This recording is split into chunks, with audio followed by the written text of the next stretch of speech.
So this video is mainly about that.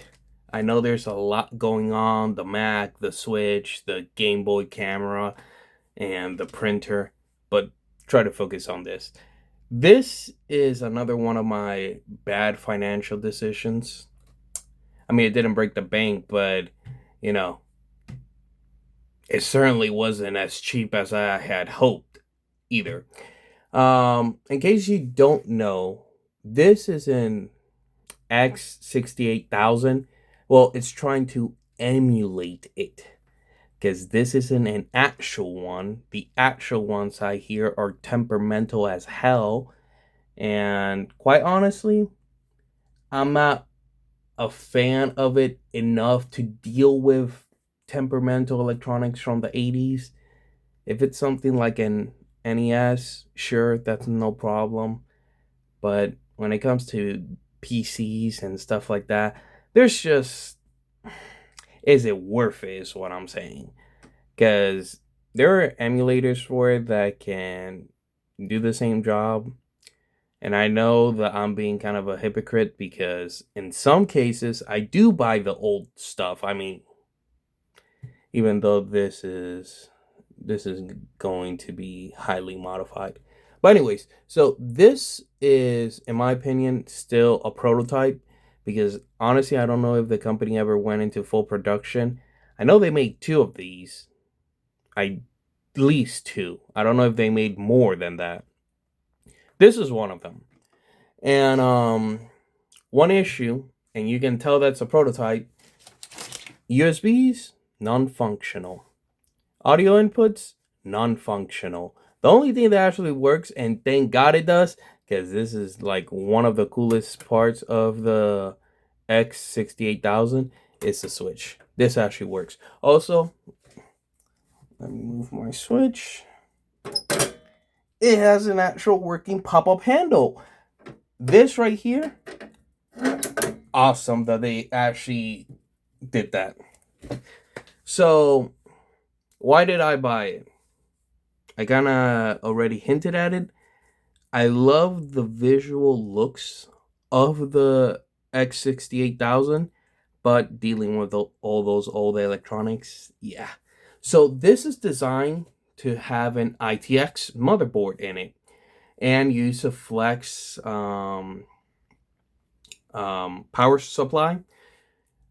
Now, overall, the components are, I would say, they were picked with thought. Like they weren't just randomly say, "Oh, this is the smallest thing. Let's design it around that." What I don't like is the freaking layout. This entire thing, all it does is one fan that either intakes or exhausts, depending on how you want to set it up, and the motherboard. You have this entire thing, and it just has those two things. Why couldn't you have added slots for like a low profile GPU? Why? You had all the time to design it, and you couldn't add freaking slots for a GPU. And this isn't that old. I think it's from 2015, around there. So they had GPUs. Another thing, why couldn't you have added a freaking exhaust port or intake on this panel? I mean, it wouldn't have killed the design.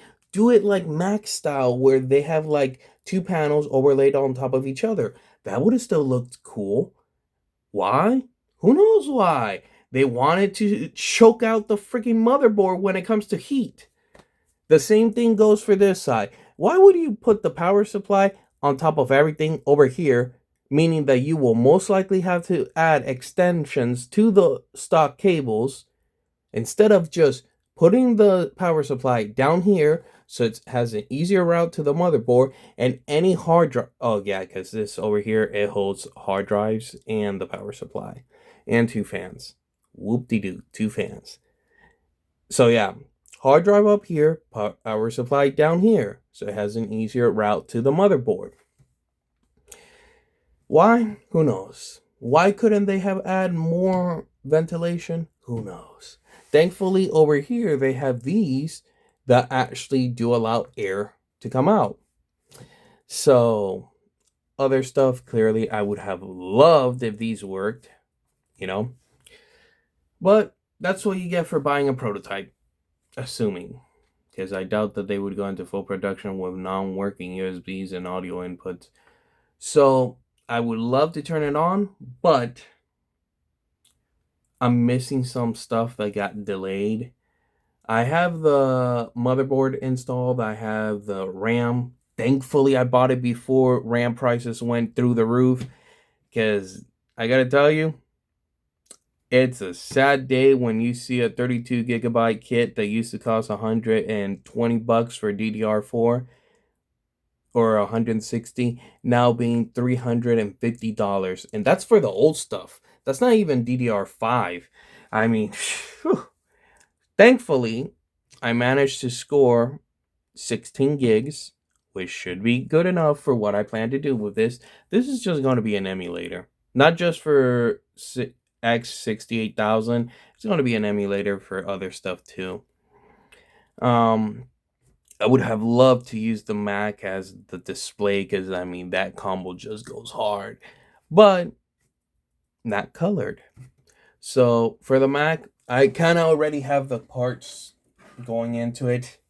Power supply over here for the Raspberry Pi.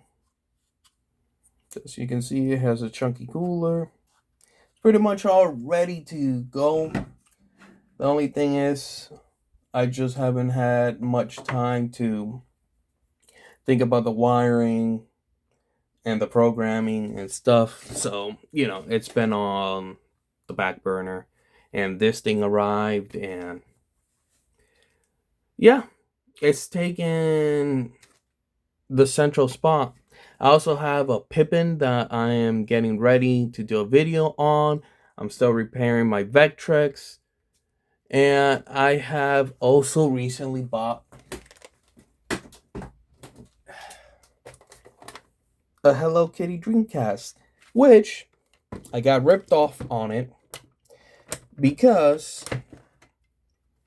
as you can see, the mounting tabs for this are completely broken. All 4 of them. The seller didn't tell me about that. And I'm already out of my return window. So I'm going to try to see what to do to repair that. But yeah, just wanted to do a little video before the end of the year. Give you a little update. Show you other bad financial decisions that I recently bought. And yeah, hope you liked it.